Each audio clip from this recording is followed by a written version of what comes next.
Historias que transforman, testimonios que inspiran, vidas de fuego con Fray José Esteban Martínez. Fe, reflexión y esperanza.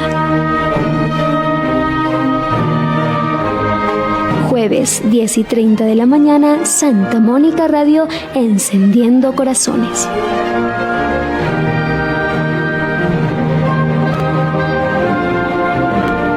¿Qué tal amigos, amigas de Santa Mónica Radio? Estamos nuevamente con ustedes aquí en nuestras diferentes plataformas, Santa Mónica Radio y TV+, en esta oportunidad para presentar nuestro programa Vidas de Fuego.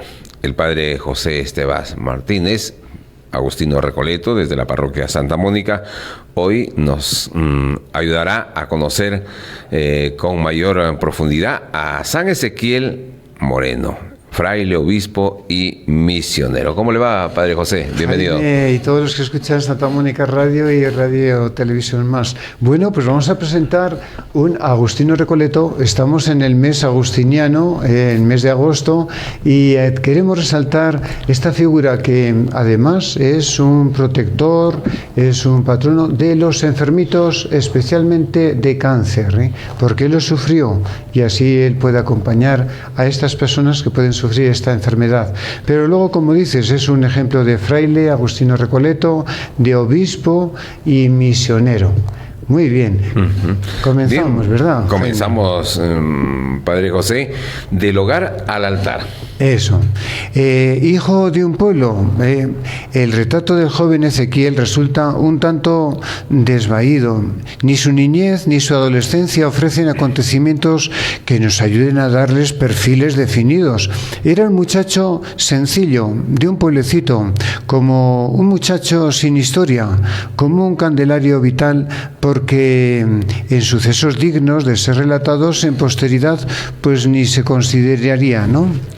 Nació el 9 de abril de 1848 en Alfaro, ciudad agrícola de La Rioja, que contaba entonces poco más de 4.000 habitantes. Sus padres, Félix Moreno y Josefa Díaz, eran de humilde extracción social y de acendrados sentimientos cristianos. El padre, un modesto sastre que atendía a su familia con el fruto de su trabajo, era públicamente reconocido por su sólida piedad. Ezequiel fue el tercero de sus hijos. Antes que él habían llegado Eustaquio en 1842 y Juana, y más tarde la seguirían Valentina, Benigna y también María de las Candelas. Eustaquio fue fraile agustino Recoleto. De la vida de Juana nada se nos dice. María de las Candelas fue arrebatada de ese mundo en su más tierna edad. Valentina y Benigno contrajeron matrimonio y sobrevivieron a todos sus hermanos. Julián Moreno, hijo de Valentina, siguió los pasos de sus tíos y tras recorrer como misionero diversos puntos de Filipinas, España, Panamá, Venezuela y Brasil, murió mártir de Cristo en julio de 1933. Su proceso de beatificación está muy adelantado. Eso ya es un santo también. Bueno, de la juventud de San Ezequiel, pues apenas hay datos también. Dice que era diminuto de estatura, o sea, era bajito, que asistió a la escuela pública, que jugaba al tejo y a la pelota con sus amigos, que tenía buena voz, que formó parte de la capilla de música de su pueblo, que fue un joven serio y de buen corazón. Durante algunos años sirvió de monaguillo a las dominicas del pueblo, hasta el invierno que acompañaba a su padre al Rosario de la Aurora. Varias veces compartió su pobre merienda con los pobres y en 2 ocasiones renunció a presenciar las vaquillas de San Roque por acompañar a sendos compañeros impedidos de ir. O sea, tenemos un ejemplo ya de fervor y de caridad hacia los demás. Bien, padre José, ahora conozcamos a San Ezequiel Moreno como religioso y sacerdote. La vocación agustino Recoleta germinó en su alma en su más tierna edad, favorecida por la vida cristiana de su familia y la cercanía del convento de Monteagudo, la única comunidad masculina que había quedado en la zona desde el vendaval anticlerical de 1835. Se daban, además de las circunstancias de que entre 1824 y 1829 esa comunidad había estado instalada en el propio Alfaro y de la que uno de los dómines de la localidad. Orientador, por tanto, de sus posibles vocaciones era el padre Cipriano Ulzurrún, un agustino exclustrado que mantenía buenas relaciones con sus hermanos de Monteagudo. En el 1855 Ezequiel frecuentaba la escuela del maestro Bonel, cuyo hijo se estaba preparando para ingresar en el Monteagudo. Poco más tarde, su hermano Eustaquio comienza a estudiar latín con los ojos puestos en la misma meta. De esta época debe datar su sabroso episodio que nos relata la dominica Catalina Les. Cierto día, mientras acompañaba a su madre en la portería del monasterio dominico, la hermana portera le preguntó sobre su futura vocación. San Ezequiel contestó sin dudarlo un momento, resuelto: yo fraile. La monja no se daba por convencida y le hacía ver su pequeñez. Tú, fraile, tan calandrajo, ¿para qué te quieren? Pero él, sin inmutarse, zanjó rápidamente el problema. Ya me pondré un sombrero de copa para ser más alto. El obispo de Tarazona, que en mayo de 1863 había quedado prendado del sentimiento con que entonaba las flores, y su propia madre, viuda desde enero de 1864, habrían querido encaminarlo al seminario diocesano, pero él, que ya estaba decidido a hacerse religioso y a marchar a Filipinas para trabajar por Dios y por las almas, habla con su madre, que como auténtica madre cristiana no dudó en sacrificar sus intereses en aras del bien espiritual de su hijo. El 21 de septiembre de 1865 ingresaba en el noviciado de Monteagudo y al año siguiente sellaba delante de Dios y de la Iglesia su compromiso de vivir en castidad, pobreza y obediencia. Pronunciaba el juramento de pasar a Filipinas, siempre y cuando sus legítimos superiores no ordenaran otra cosa. Entre los asistentes encontramos a su hermano Eustaquio, ya entonces vicemaestro de novicios. Tras su profesión, Fray Ezequiel continuó en Monteagudo, dedicado al estudio de la filosofía. En septiembre de 1866 pasó al nuevo colegio de Marsilla, Navarra, donde durante 3 años cursaría con brillantez los estudios de teología dogmática. Desde el punto de vista académico, el más influyente de todos sus profesores fue el padre Pío Mareca, 1825, lector entusiasta de la publicación tradicionalista La Sibilla Católica y admirador de Ramón Nocedal, el corifeo del integrismo español. Entre sus formadores de escuela, el padre Juan Gascón, de quien absorbería una fidelidad inquebrantable a la Santa Sede y una tierna devoción al Sagrado Corazón de Jesús y a la Inmaculada Concepción. Su conducta religiosa era ya entonces ejemplar. El padre Julián Funes, 1845-1908, que convivió con él desde 1864 hasta 1870, escribió de él que era un excelente modelo. Su postura, sus acciones y todo su modo de ser era de religiosidad edificante. Amaba el retiro y, si bien concurría con todos al recreo, a paseo y demás actos, se retiraba luego, ya al coro, ya a su celda, siendo conocido por todos como el silencioso. Muy bien. Ya lo vemos como ya religioso, muy bueno desde joven. Bien, un ejemplo que podemos tomar en cuenta. Padre José, seguimos conociendo a San Ezequiel Moreno. Eso, lo hemos visto como religioso en Monteagudo y ahora ya parte para la misión a Filipinas. Adelante. Muy bien, el 14 de octubre de 1869, mientras ardía en España la Revolución Federal, Fray Ezequiel embarca en Cádiz con otros 17 compañeros rumbo a Filipinas. La fragata costea la banda occidental de África, dobla el Cabo de Buena Esperanza y el 10 de febrero de 1870, tras 4 meses de navegación, atraca en la maravillosa Bahía de Manila. Los expedicionarios se trasladan inmediatamente al convento de San Nicolás de Tolentino, la casa madre de la orden en el archipiélago, que los acogería con las tradicionales muestras de regocijo. Luego tuvieron unos días de descanso en la casa hacienda que la orden poseía en Imus.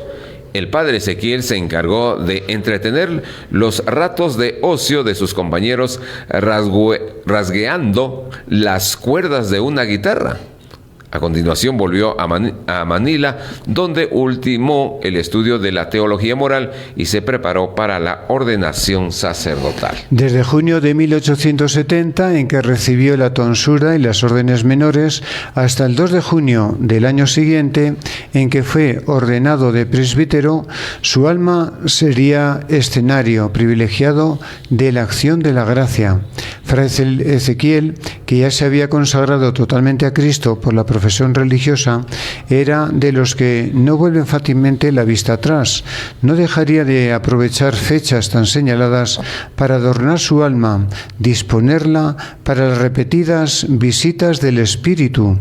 Con estas disposiciones celebraría su primera misa solemne en Calapán, Mindoro, asistido por su hermano Eustaquio, párroco a la sazón de aquella localidad.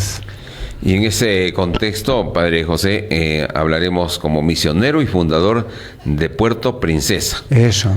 Tras unos meses de noviciado pastoral a la vera de su hermano, le llega el primer destino sacerdotal. El provincial piensa en él cuando a mediados de febrero de 1872 el gobierno le pide un sacerdote que administre el pasto espiritual a la colonia que está a punto de establecer en el sur de la isla de Palawan y atienda a los naturales que quieran abrazar el cristianismo. El 16 del mismo mes recibe el título de misionero y capellán castrense del establecimiento de Puerto Princesa. 6 días más tarde se hace a la mar en el mismo barco que conduce a los expedicionarios. El 4 de marzo saltan todos a tierra en la espléndida bahía de Puerto Princesa y tras enarbolar la bandera española, se abre paso hasta el Altozano, previamente elegido para emplazamiento de la nueva capital. Mientras los expedicionarios desmontan el terreno y construyen los barracones de rigor, el padre Ezequiel levanta un humilde cobertizo de ramaje y lo habilita para capilla. En él celebró por primera vez la Santa Misa el domingo día 10 y en él continuaría celebrándola hasta fines de agosto, en que ya pudo emplear la iglesia nueva, por más de que todavía faltara muchísimo para su conclusión. Su situación en la colonia era poco halagüeña. La extracción social de la mayoría de sus pobladores, sus costumbres morales, las dificultades inherentes a toda fundación, la envolvían en una atmósfera enrarecida, donde campeaban a sus anchas la ignorancia religiosa, las pendencias, los abusos, los escándalos. El padre Ezequiel siente disgusto y hasta náusea, pero no rehúye el trabajo o aminora la actividad. Supervisa la marcha de las labores de la Iglesia, atiende a la catequesis, recuerda todos sus deberes, logrando que alguna pareja legitime su situación. Bautiza a un colono chino y cuida con singular solicitud de los enfermos, siempre muy numerosos. Solo en los 5 primeros meses cayeron víctimas del paludismo o otras enfermedades 19 colonos. Muy pronto su celo apostólico desborda los estrechos límites de la colonia. Él se sentía misionero y con ese título había llegado a Palawan. Consiguientemente, no tardó en volver a la mirada a los numerosos infieles de los alrededores. Primeramente, se adentra por los alrededores de la bahía, visita las rancherías de los ríos Iraguán y de Iwají y entra en contacto con unos 400 tagbanoas a los que intenta catequizar y reunir en un poblado. Otro día llega a su noticia la existencia de sendas rancherías de infieles en las márgenes de los ríos Inahuán y Aborlan, y enseguida piensa en visitarlos. sin reparar en los 45 kilómetros de bosques y manglares que los separan de Puerto Princesa. A todos ellos los visita repetidas veces. Se informa de sus necesidades y las transmite a las autoridades. Trata de reunirlos en poblados y les promete la ayuda del gobierno y el envío de misioneros. A los superiores les apremia a que envíen inmediatamente a algún religioso. Al principio tendrán que sufrir la soledad, la escasez de alimentos, la insalubridad del clima y quizá hasta estarán expuestos a las incursiones de los moros. Pero no cree que haya que reparar demasiado en esas dificultades. Después de todo, no son más que trabajos anejos al asunto, gajes del oficio. Él con gusto se quedaría a trabajar entre ellos. Desgraciadamente, a finales de noviembre, en una noche pasada al intemperie en la playa de Inahuaán, la malaria hizo presa de su cuerpo, le obligó a retirarse a Manila. Pero su permanencia en Palawan no había sido inútil. El aguijón de las misiones se había clavado en su corazón. Ya no lo abandonará jamás. Por otra parte, sus cartas atrajeron la atención de las autoridades sobre las necesidades de la isla. Prepararon el camino a la evangelización sistemática de sus gentes. Pastor solícito y retirado. La convalencia fue bastante lenta. En marzo de 1873 todavía no estaba totalmente restablecido.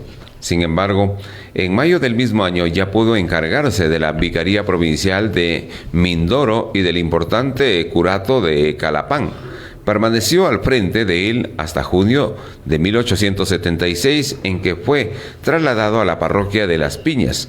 A continuación, administró el curato de Santo Tomás en la provincia de Batangas y desempeñó los oficios de predicador mayor de la orden en Manila y de administrador de la hacienda de Imus en 1882. A primera vista, la vista del padre Ezequiel durante este periodo no difiere gran cosa de la de tantos párrocos de la época. Sus ocupaciones, sus ansias, sus ilusiones son las de cualquier párroco medianamente celoso. Misa diaria, catequesis infantil, homilía dominical, atención al confesionario, visita a los enfermos, dirección de asociaciones católicas. Pero algo de extraordinario debía haber en él. Sus parroquianos lo tienen por hombre de Dios y con frecuencia dicen de él que es un santo o santulón en su fonética especial. Ni en Las Piñas ni en Santo Tomás han conocido otro párroco igual, y cuando advierten que se lo van a quitar, se agitan y elevan sentidas peticiones al arzobispado, al provincial de Recoletos, para que lo conserven por más tiempo.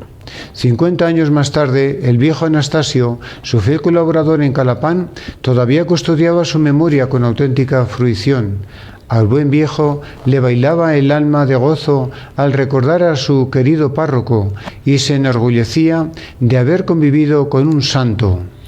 La catequesis, el confesionario y la atención a los enfermos y desvalidos absorben ya la mayor parte de su tiempo. No descuida nunca la homilía dominical.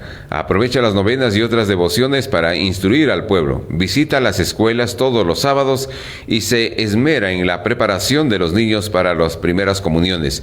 Estas lo colmaban de felicidad y siempre le gustó presidirlas. Más tarde escribirá que eran funciones que tienen lugar en la tierra, pero que saben a cielo. Su amor a los enfermos resplandecía cada vez más, que le llamaban a la cabecera de alguno de ellos. Jamás se negaba, ni oponía reparos, ni soltaba la carga sobre los hombros de otros. A cualquier hora de la noche, a cualquier rincón de la parroquia, corría rápido a confesarlos, a aliviarlos. Hasta sus paseos vespertinos le servían para visitar a los enfermos, a quienes asistía y consolaba trataba con cariño de padre. Desgraciadamente, nunca le faltaron enfermos. Durante la segunda mitad del año de 1876, una epidemia de viruelas cegó la vida de 126 niños en Las Piñas. 6 años más tarde, el cólera produjo 3.200 víctimas en el pueblo vecino de Bacoor. De ellas, solo 3 se le murieron sin sacramentos. Todos los demás fueron asistidos por él o por su compañero, el padre Valentín Apellániz. También los pobres y menesterosos fueron siempre abundantes. Las Piñas, que ya de por sí era un pueblo escaso de recursos, sufrió en estos años toda una serie de calamidades. En 1876 y 1878, pertinaces sequías asolaron sus arrozales, abriendo la puerta al terrible flagelo del hambre, y en abril de 1879, un voraz incendio redujo a cenizas gran parte de la población. En ambas ocasiones, el santo se movió eficazmente, ideando proyectos y encauzando iniciativas. Ni el endeudamiento le asustaba cuando se trataba de aliviar necesidades. Durante el hambre de 1878, logró que ninguno de sus feligreses careciera del sustento necesario, y en 1879 repartió a manos llenas dinero, arroz, ropa y cuanto podía contribuir a mitigar penalidades. Bueno, nos ha descrito muy bien la vida de un misionero, Agustino Recoleto, en Filipinas. Padre José. Bien, y estamos de misionero en Filipinas. Los superiores lo consideran como un padre bueno para de dirigir el noviciado de Monteagudo, donde se preparan los novicios que luego van a ser los religiosos que van de misiones allá en Filipinas. Entonces, en el 1885, 37 años, hombre maduro, le piden que por favor regrese como prior a Monteagudo. En Monteagudo se dedicó especialmente a llevar una vida de buen superior, de orientar a los novicios en la vida de la liturgia, de los sacramentos, de irle preparando para lo que es la vida religiosa y también algún día misional. Al mismo tiempo, visita también a los pueblos cercanos, donde atiende a los enfermos, donde predica misiones en las fiestas, y también siempre preocupado por los menesterosos. Por ejemplo, nos dice que durante la Eucaristía de 1887, raro era el día en que no se presentaban al convento de 400 a 500 menesterosos, y ninguno se alejaba sin su ración, con debido auxilio. Igualito también atendía a, vamos a decir, una época donde hubo enfermedades, él visitaba a los enfermos con toda la tranquilidad del mundo. Bien, y se acercó un Agustino Recoleto que venía desde Colombia, y allá expresó cómo la necesidad de la vida religiosa en Colombia, que quedaban pocos Agustinos Recoletos, y pidió a voluntarios para ir hasta allá, hasta Colombia. Y lo tenemos que él se ofreció. La frase que dijo él es: hace tiempo creo que el Señor me está llamando para ir a Colombia. El 25 de noviembre embarca para Madrid, y el 28 embarcaron en Saint Laurent, un lujoso buque francés que en 19 días de navegación los condujo a tierras colombianas. Así que allí lo tenemos ahora, este hombre, San Ezequiel Moreno. Bien, padre, y vamos ahora a la toma de contacto. En Bogotá, el padre Ezequiel desplegó una actividad asombrosa. La urgencia de la misión no le permite descansar un momento. Todo el tiempo es poco para ponerse al tanto de las necesidades de la casa e iglesia, de la situación jurídica de la comunidad, del entorno eclesial y de las costumbres y usos sociales. Observa, lee y recibe visitas. En una semana entabla relaciones amistosas con las 4 comunidades masculinas de la ciudad, rinde sus respetos al vicario general del arzobispado y se granjea la estima de Carlos Holguín, Holguín, presidente de funciones de la República. Desgraciadamente, tanto el arzobispo como el delegado apostólico andaban enfermos de cuidado. El delegado apenas podía hablar y el arzobispo se reponía de unos achaques en una casa de campo. Allí le alcanza el padre Ezequiel. A mediodía del 10 de enero, el arzobispo lo recibió con brazos abiertos. De tiempo atrás la inquietaba la suerte de ciertos grupos de infieles que todavía poblaban las zonas de la diócesis y en los recién llegados en medio de acudir a su auxilio. Nuestro santo escuchó complacido las propuestas del arzobispo, salió de su presencia más persuadido de la viabilidad de la restauración de los agustinos recoletos en Colombia. Sería su objetivo. Bien, padre, y ahora nos corresponde conocer como vicario apostólico de Casanare, el horizonte casanareño. Ni Bogotá ni el destino de la Candelaria, con sus pueblos aledaños, eran suficientes para el celo apostólico del padre Ezequiel. Desde el primer momento su pensamiento vuela a las antiguas misiones de Casanare. En julio de 1889, contestando a una precisa consulta del gobierno de la nación, escribe que la evangelización de los infieles de Casanare, donde tanto trabajaron y tan grata y gloriosa memoria dejaron nuestros antiguos religiosos, es su pensamiento favorito y su gran aspiración, pero por ahora lo detienen la penuria de personal y la necesidad de asegurar el porvenir de la provincia.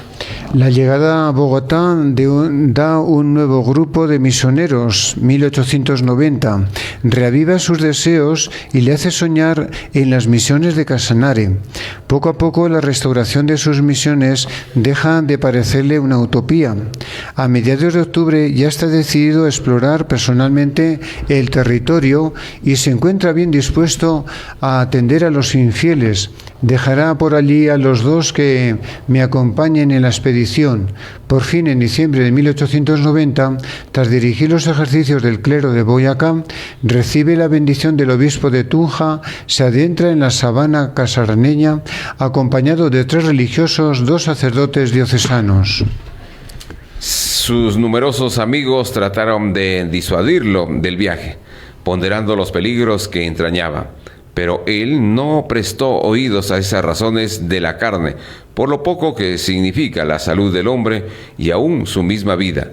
Si se compara con lo que vale una sola alma, durante 3 meses y medio recorre aquellas inmensas planicies, administrando sacramentos, regularizando matrimonios, visitando enfermos y sobre todo tomando apuntes sobre la situación de sus habitantes. La suerte de los indígenas es en todo momento su preocupación dominante. Este viaje, que también supo contar él mismo a los lectores de la prensa de Bogotá, marca un hito fundamental en la historia moderna de las misiones colombianas. Por las mismas fechas, el dominico José Calasán Vela exploró las riberas de los ríos Guaviare y Orinoco, y misioneros jesuitas recorrieron los llanos de San Martín. Pero ninguno de estos viajes cristalizó en decisiones concretas. La prueba prevaleció sobre el ardor misionero y no se atrevieron a desafiar la insalubridad del terreno, la soledad de aquellas inmensidades, la escasez de recursos. El padre Ezequiel también era consciente de esas dificultades, pero saltó por encima de ellas, porque para él una sola alma valía más que la vida del hombre, y porque contó con 3 religiosos dóciles y abnegados que accedieron a quedarse en el pueblo de Orocué. La escena de la despedida fue conmovedora y se clavó para siempre en el corazón de sus protagonistas. Ezequiel la recuerda con frecuencia en sus cartas y siempre orlada de tristeza y melancolía. Me aparté de ellos, ocultando en lo posible lo conmovido que estaba, y por el camino me acordaba de ellos y seguía llorando, no por ir solo, sino porque los dejaba solos. Tras esta larga exploración, el santo retornó a Bogotá, donde le aguardaban sus funciones de superior de la comunidad. En Casanare quedaron sus 3 compañeros con la misión de atender a las tribus de guaívos y sálivas que vagaban por las riberas del río Meta y aprender su idioma, que era lo que más interesaba al padre Ezequiel. Aprender su idioma es lo que por ahora interesa y lo único que casi se puede hacer. Ese fue, y no otro, mi principal objetivo de dejarles allí. El que aprendan el guaíbo y tengan eso adelantado para cuando vengan otros. Lo que ahora aprendan fácilmente lo podrán aprender los que después vayan. También habría deseado colocar un par de misioneros en Grabo, para que atendieran a los yayuros y guaívos de sus alrededores, pero tuvo que desistir por la falta de religiosos. Vamos a los trámites burocráticos. El padre Ezequiel habría deseado quedarse en Casanare. Su corazón le empujaba a acudir en auxilio de aquellas almas desamparadas. Con qué gusto me hubiera quedado con ellos. Siento que mi corazón desea volver a estas tierras para quedarme en ellas y entregar mi alma al Señor en el temido Casanare. Por el momento no puedo satisfacer tales anhelos, porque las obligaciones de su cargo exigían su presencia en Bogotá, pero no se desentiende de él. Sigue su desenvolvimiento con atención, estudia sus problemas, despacha expedientes, agencia recursos y multiplica sus cartas a los misioneros.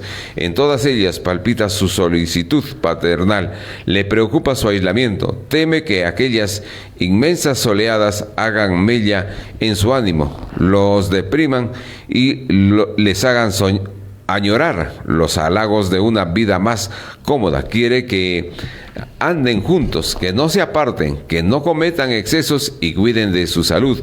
Una vez hasta los anima a tomarse unas vacaciones. Bueno, el objetivo de él, además de crear una intendencia en Casanare a nivel del gobierno para que se preocupara de aquellas poblaciones, también le pide a la Iglesia que erija un vicariato, y esta labor se realizó.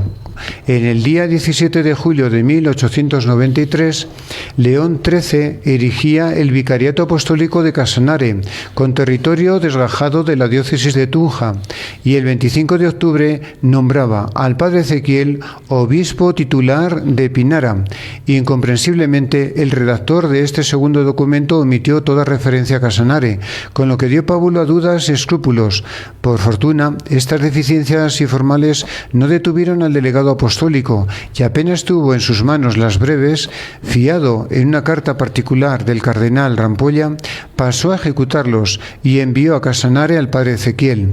El nombramiento de vicario apostólico no llegó en sus manos hasta finales de este año. Entonces lo tenemos ya como obispo del nuevo vicariato apostólico creado en Casanare. Muy bien, padre José. Bien, entonces fue en el 30 de junio de 1894 su entrada en Támara, como para tomar posesión de la catedral y de su palacio. Bueno, podemos decir que su catedral era y su palacio duerme en una casi la intemperie, sobre una hamaca colgada en ramas de un árbol. Cuando entra en palacio duerme en jergones de paja. 2 colchones que le habían regalado en Bogotá lo utiliza para enfermos. La catedral, una iglesia de pueblo, pobre, miserable, sin retablos, sin cosa alguna, medio decente. Ropas de iglesia tiene porque me dieron las señoras de Bogotá. El palacio es de un solo piso con pavimentos de tierra y apenas tiene muebles, ¿no? En los primeros meses mucha lluvia, porque ahí la lluvia también son medio año. ¿Y qué necesidades fundamentales ve? 2 problemas fundamentales atrajeron su atención apenas puso pie en Casanare. El primero fue la multitud de almas que se hallan en extrema necesidad espiritual. A mediados de septiembre ya tiene redactado un folleto en que explicaba qué almas se encuentran en extrema necesidad y propone diversos modos de auxiliarlas. Da a especial realce a las verdades absolutamente necesarias para la salvación y a la obligación de bautizar a los niños abortivos. fetos y aún monstruos, con tal de que den alguna señal de vida y haya alguna probabilidad de que sean verdaderamente humanos. El día 19 lo envía a Bogotá y encarga al padre Casas que imprima no menos de 2.000 ejemplares, que ya son bastantes para una población de 20.000 habitantes, y los remita cuanto antes a Orocué, Támara y Arauca, desde donde será fácil distribuirlo por todo Casanare. Y no se contentó con escribirlo. En octubre funda la Asociación del Sagrado Corazón de Jesús, que deberá establecerse en todos los pueblos con el fin de propagar y hacer cumplir sus enseñanzas. Él mismo aprovecha las visitas pastorales y hasta las cartas y conversaciones privadas para divulgarlas. El segundo problema fundamental fue la proliferación de amancebamientos, uniones ilegítimas. Muchos eran fruto de la ignorancia, de la desidia, de la dificultad de cumplir todos los requisitos de la compleja práctica matrimonial de la época en un territorio tan desprovisto de sacerdotes. Él afrontó el problema con decisión, en la creencia de poder resolverlo con relativa facilidad. Pero la incomunicación, la escasez de sacerdotes, el complicado derecho matrimonial de entonces, con su retahíla de impedimentos, entorpecieron sus intentos. Actuó siempre movido por un gran amor a las almas, aconsejando a sus religiosos indulgencia e exhortándoles a recurrir al juramento supletorio y a no escrupulizar demasiado, porque no hay obligación ni puede haberla de haber cosas imposibles. Solo cuando sus esfuerzos pastorales resultaban infructuosos, aprovechaban la buena disposición del juez territorial, recurría a la ley civil que prohibía el concubinato. Bien, la visita. Ahora sí.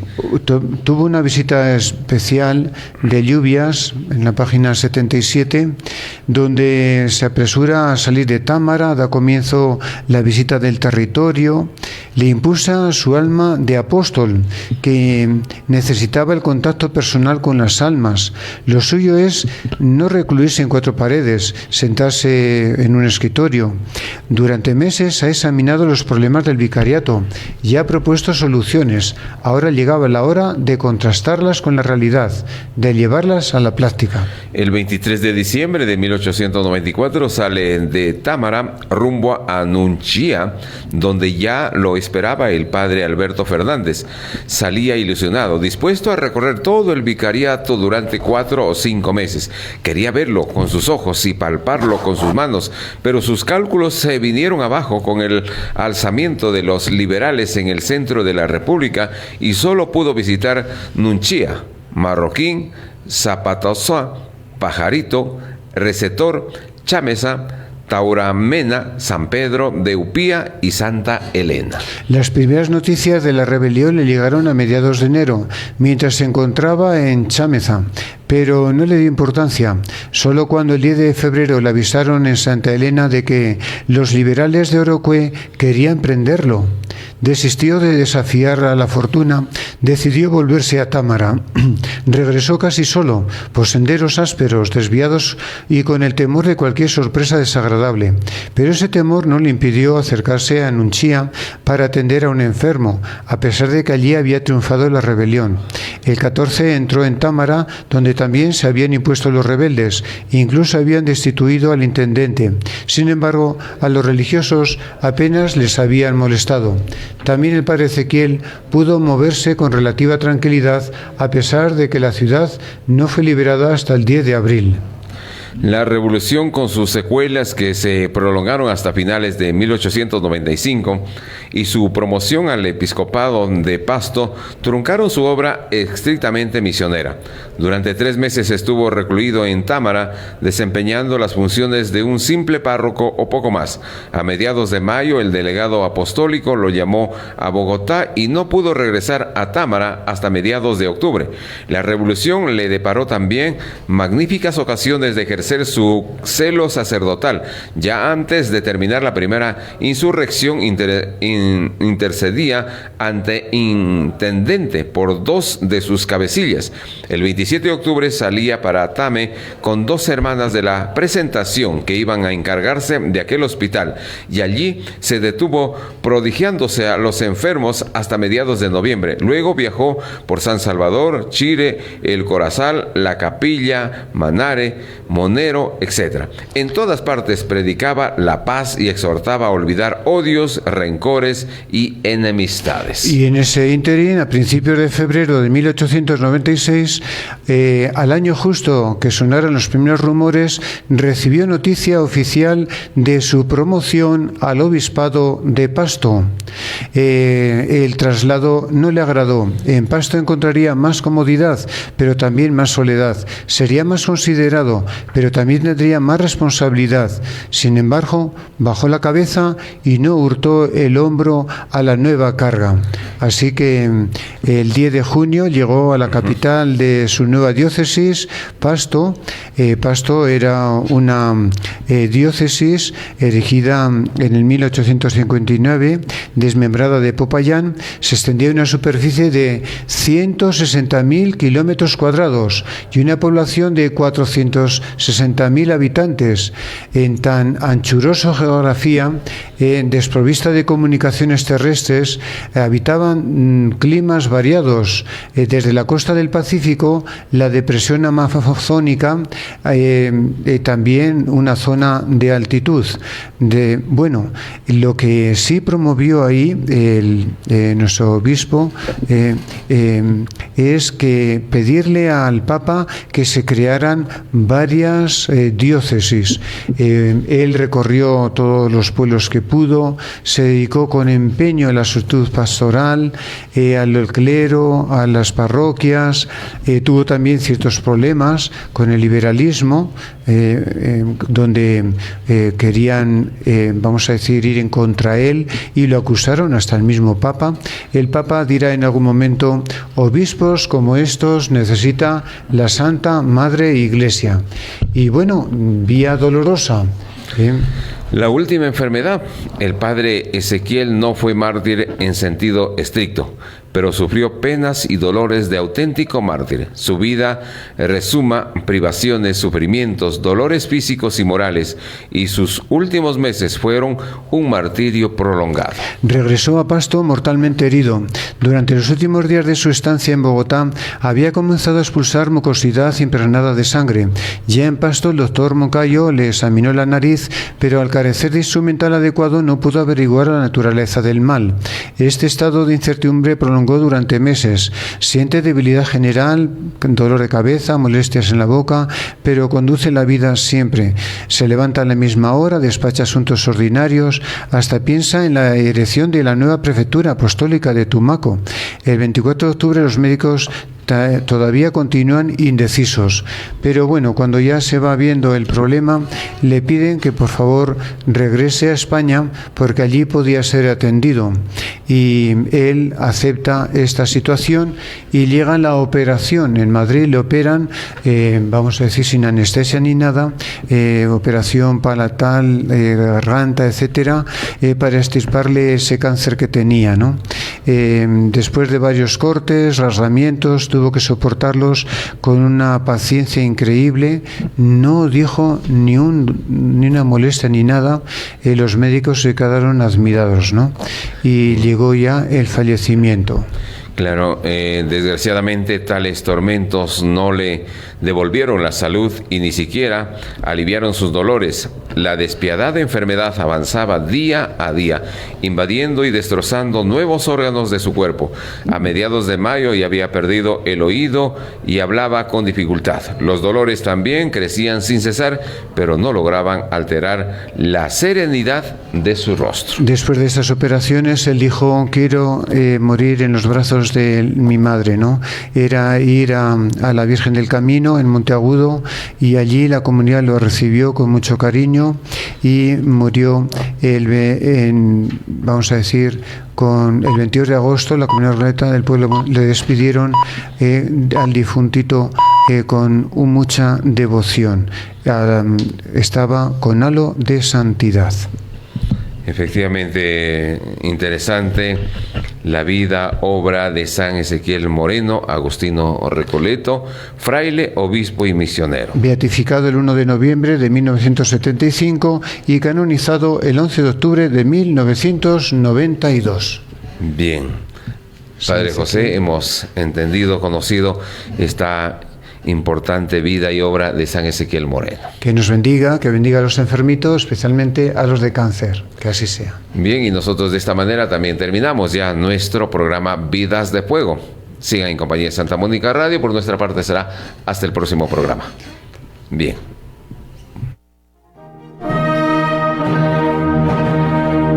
Historias que transforman, testimonios que inspiran, Vidas de Fuego con Fray José Esteban Martínez. Fe, reflexión y esperanza.